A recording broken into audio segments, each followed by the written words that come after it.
Berita malam ini kita bahas soal Amerika Serikat. Negeri Paman Sam.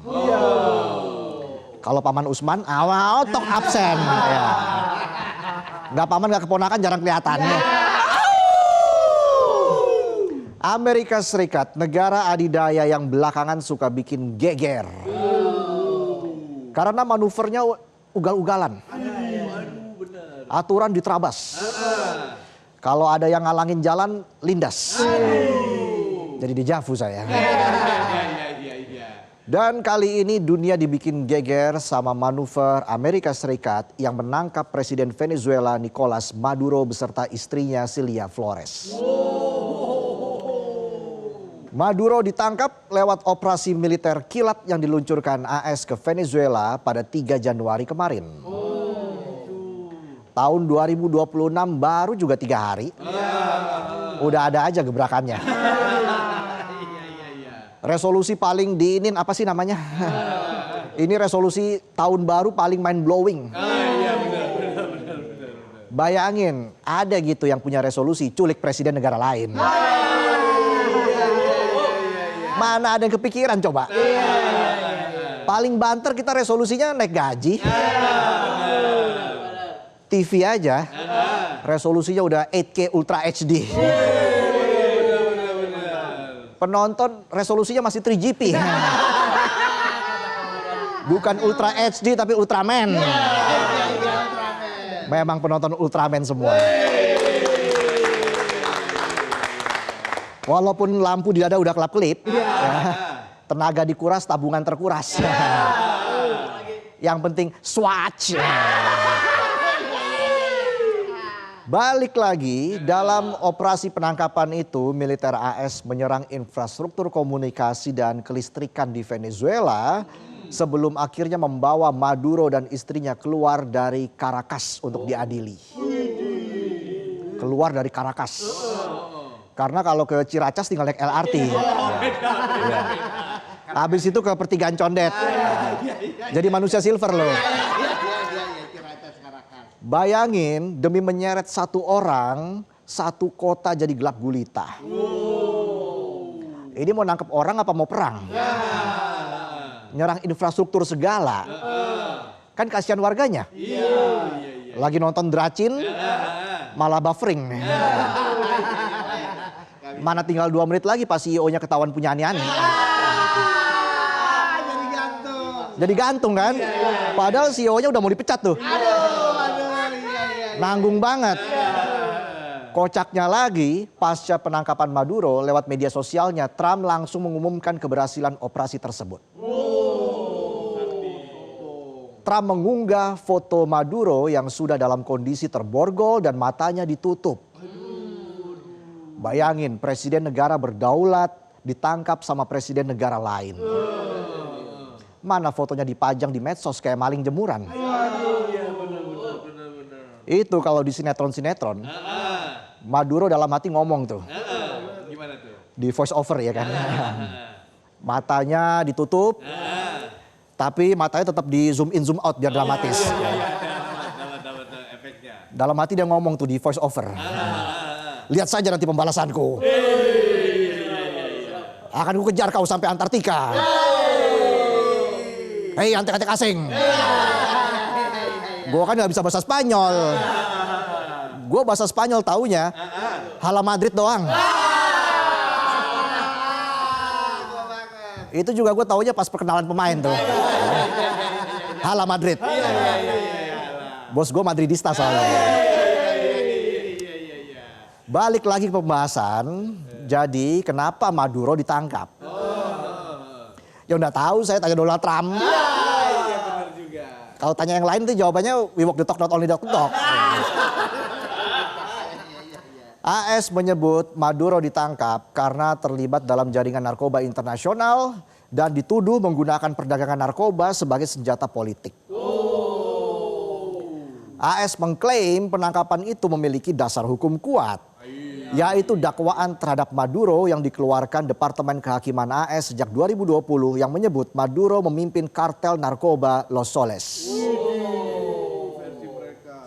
Ini yang ditangkap kan Presiden Venezuela. Betul. Tapi kok yang mendakwa Departemen Kehakiman AS? Benar. Udah kayak lo sekolah, tapi ijazahnya dari Pasar Pramuka. Jadi dejavu saya. Kucing kampung nelen kedondong. Keselak dong. Gimana ngeongnya? Memang narkoba itu bahaya dan perlu dibasmi. Tapi apa yang dilakukan Trump terhadap Maduro jelas melanggar hukum internasional. Iya tuh. Pertama, nggak ada legitimasi hukumnya. Betul. Kedua, Maduro ditangkap bukan lewat ekstradisi, bukan juga lewat pengadilan internasional, dan bukan lewat mandat PBB. Tapi justru dilakukan secara diam-diam lewat pasukan elit Delta Force. Yang dalam hal ini bahkan Kongres AS juga mengaku tidak diberitahu soal operasi militer ini. Itu Kongres AS, kalau di doorstop wartawan, jawabannya ketahuan. Kayak gimana tuh? Saya tidak tahu, terus terang saya tidak diberitahu, dan saya tidak tahu kenapa saya tidak diberitahu. Tinggal lo translate tuh pakai bahasa Inggris. Selain itu, perdagangan narkoba dan kekerasan geng masuk dalam kategori aktivitas kriminal. Betul. Jadi sebenarnya tidak memenuhi standar internasional untuk dilakukan lewat konflik bersenjata yang melibatkan militer. Ini ibarat ada orang yang ketahuan gak pakai helm. Bukannya ditilang dan disidang, malah dimintain uang. Kan yang minta uang anaknya. Suzon aja penonton. Orangnya juga kan lagi jalan kaki. Makanya nggak pakai helm. Lagian kalau jalan kaki pakai helm, mau bakar halte loh. Selain itu banyak pihak yang menyebut bahwa apa yang dilakukan Trump sebenarnya punya motif lain. Alias ada udang di balik. Udang di balik ya tetap aja udang. Masa udang dibalik jadi cumi? Ngadu. Udang dibalik genadu. Ya bener juga sih udang dibalik genadu ya. AS bilang Maduro ditangkap karena diduga terlibat jaringan narkoba. Tapi di konferensi persnya, Trump malah lebih menyalahkan Venezuela karena mencuri kepentingan minyak Amerika Serikat. Jadi ini urusan narkoba apa urusan minyak? Ya udah tahu saya, kok nanya saya. Oh saya manusia biasa makan nasi. Ucapan Trump ini semakin mengonfirmasi kecurigaan banyak pihak kalau target utama AS sebenarnya adalah kendali penuh atas minyak sebesar 303 miliar barrel milik Venezuela yang disebut sebagai cadangan minyak paling banyak di dunia.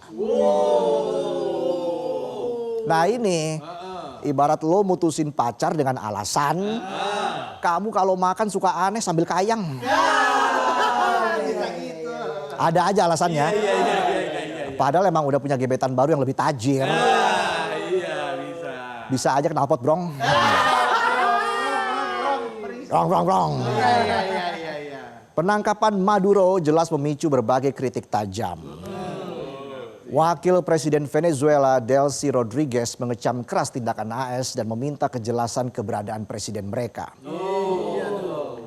Pemerintah Venezuela secara resmi mendesak Dewan Keamanan PBB untuk menggelar rapat darurat untuk membahas serangan AS ke negaranya.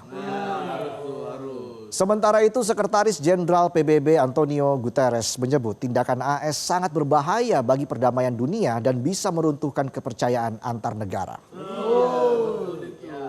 Di internal Amerika sendiri, operasi senyap yang dilakukan Trump memantik reaksi keras dari Capitol Hill. Senator senior Bernie Sanders menyebut aksi sepihak tersebut bukan sekedar blunder diplomatik, melainkan pelanggaran serius terhadap konstitusi Amerika Serikat dan hukum internasional. Rusia dan China juga tidak tinggal diam. Mereka mengutuk serangan AS ke Venezuela dan mendesak AS menghentikan upaya menggulingkan rezim Venezuela.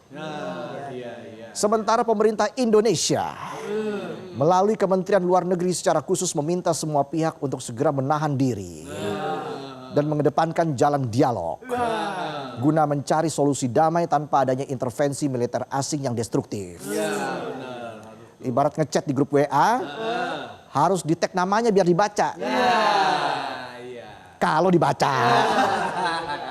Kayak penonton. Di-tag terus sama bosnya di grup kantor. Tapi grupnya di-mute. Habis di-mute, di-archive, terus left group. Ente emang kadang-kadang kiding-kiding. Maduro memang bukan pemimpin yang sepenuhnya bersih atau suci. Bukan nabi, boy. Dia sudah lama dituduh otoriter. Kerap membungkam oposisi. Dan diduga kuat melakukan kecurangan masif pada pemilu. Mirip di mana ini ya? Kayaknya saya pernah baca beritanya. Jadi Maduro melakukan itu semua agar tetap bisa berkuasa sampai membuat rakyatnya menderita karena hyperinflasi yang gak masuk akal. Tapi cara yang dilakukan Trump tentu tidak bisa dibenarkan. Trump seolah ingin menunjukkan kalau Amerika punya hak untuk mengacak-acak kedaulatan negara lain kalau itu dianggap perlu bagi keamanan nasional mereka. Meskipun caranya sangat brutal dan mengabaikan etika internasional. Gaya Trump menangani hubungan luar negeri ini ibarat admin akun buzzer. Sesuka hati serang sana sini, hujat sini, gak peduli sama konsekuensi. Donald Trump kalau punya buzzer namanya pasukan Trump. Masa tremul? Kan gak nyambung. Akibatnya hubungan diplomatik antar negara bisa jadi diselimuti rasa curiga.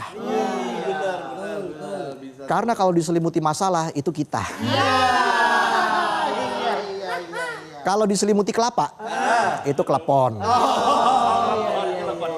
Kalau diselimuti tepung itu mochi. Kalau diselimuti janji manis itu pas kampanye pemilu. Gaya ugal-ugalan Trump juga bisa bikin negara lain merasa terancam.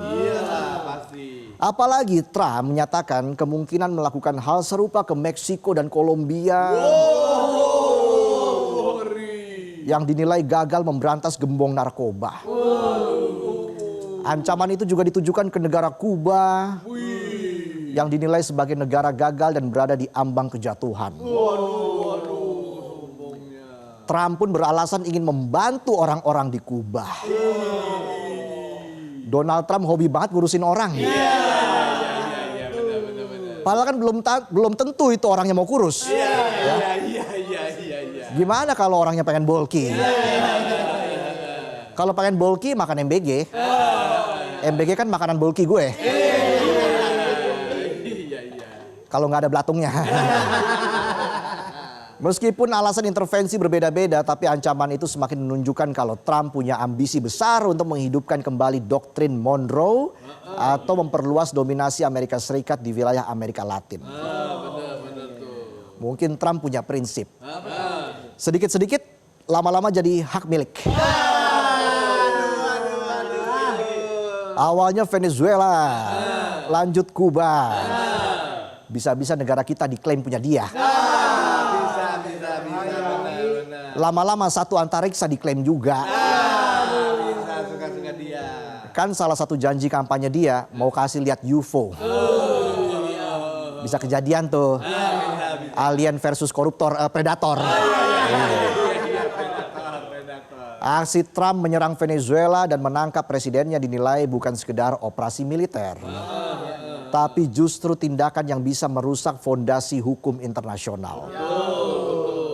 Meskipun Maduro memiliki catatan kepemimpinan yang buruk, langkah Amerika Serikat yang main hakim sendiri dianggap telah mengabaikan prinsip kedaulatan negara yang selama ini dihormati seluruh dunia. Di mata hukum internasional, aksi ini juga malah menempatkan Amerika sebagai negara kuat yang menghalalkan kekerasan untuk memaksakan kehendaknya. Dan mengancam kedaulatan negara lain. Dunia kini menanti apakah proses hukum di New York benar-benar murni soal keadilan atau cuma sebuah legitimasi politik untuk menguasai cadangan energi Venezuela secara ilegal. Dan jika tindakan ugal-ugalan ini dianggap sah secara internasional, maka tatanan dunia sedang berada dalam bahaya besar. Jelajahi cara baru mendapatkan informasi. Download Metro TV Extend sekarang.